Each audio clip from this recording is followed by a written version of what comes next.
हम उस जीवन की बात करते हैं जो इस शरीर में रहता है, जिसके रहते शरीर जिंदा माना जाता है।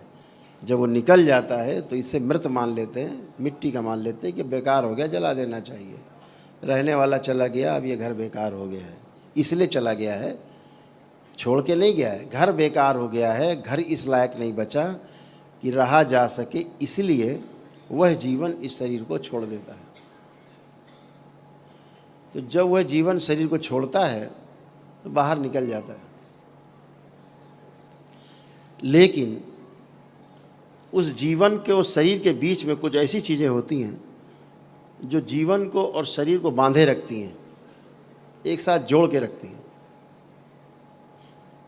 जैसे कोई आपने चित्र लगाया हो दीवार पे, पीछे ग्लू लगा के, लेई लगा के, कोई चिपकने वाली चीज़, वो कमज़ोर पड़ जाए तो दीवार छोड़ देगा, चित्र अलग हो जाएगा। ऐसे तो उनके बीच में जो बना के रखने वाली, चिपका के रखने वाली चीज़ है, दीवार को और चित्र को, यानी शरीर को और जीवन को, वो कुछ चीज़ें होती हैं। उनमें वायु भी, वायु का एक बड़ा स्थान है, बहुत बड़ा स्थान है। आपको भोजन न मिले 6 महीना आप जिंदा रहोगे, आपको पानी न मिले 10-15 दिन तो भी आप जिंदा रहोगे। लेकिन अगर आपको वायु न मिले 5 मिनट तो काम खत्म। 3 मिनट न मिले, 5 मिनट तो बहुत होता है। तो वायु सबसे ज़्यादा महत्वपूर्ण है। तो शरीर में सब कुछ रहता, हाड़ मांस रहता है, जल की मात्रा रहती है, सब कुछ रहता है। लेकिन वायु जब शरीर स्थान से छोड़ती है तो वायु 5 प्रकार की होती है। 5 प्रकार की वायु होती है। जब जीवन शरीर छोड़ दिया होता है, छोड़ रहा होता है, बाहर निकलता है, तो सबसे पहले जो शरीर के अंदर से बाहर निकलने वाली जो वायु है उसका नाम है समान वायु।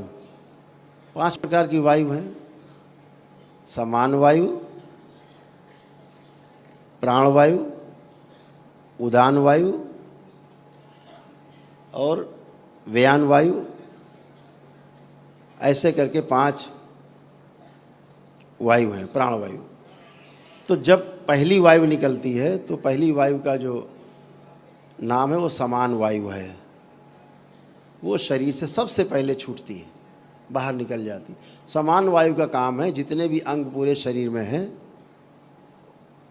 जितने शरीर में अंग हैं, एक अपान वायु होती सबसे आखिरी 5वीं वायु। तो जो सबसे महत्वपूर्ण वायु है उसका नाम है समान वायु। जितने भी अंग हैं शरीर में और जितनी भी वायु हैं उनको अलग अलग रखने का काम समान वायु करती है, समान रूप से उसको रखती है। तो सबसे पहले समान वायु निकल जाती है, जिससे सभी अंग प्रत्यंग की व्यवस्था बिगड़ जाती है। जो अंगों को अलग अलग रखती है, दूर दूर अंदर होते हुए भी अंग अलग अलग हैं, चिपकते नहीं एक दूसरे में, तो समान वायु का काम ऐसा है। पहले वो वायु निकल जाती है।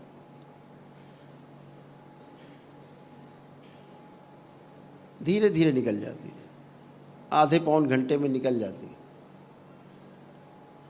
उसके बाद जो वायु निकलती शरीर से बाहर उसका नाम है प्राणवायु। ठीक है, प्राणवायु बाहर निकल गई।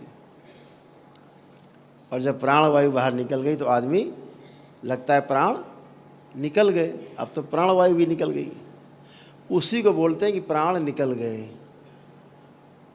लेकिन इस व्यक्ति को भी जिंदा किया जा सकता है, जो दरबार हमेशा करता है। तमाम लोग आते हैं, प्राणवायु निकल गई, कोई बात नहीं, प्राण निकल गए, फिर भी इनको लिया जा सकता है।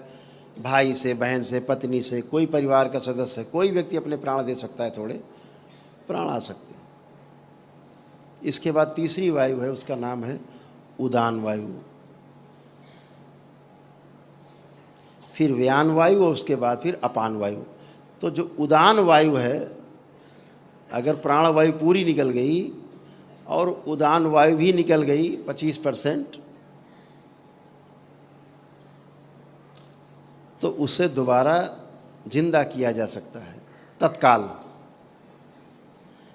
लेकिन अगर उदान वायु भी निकल गई बाहर, उसको निकलने में भी करीब 2-3 घंटे का समय, अगर वो निकल गई तो फिर आदमी को जिंदा करना मुश्किल होता है। उसके लिए फिर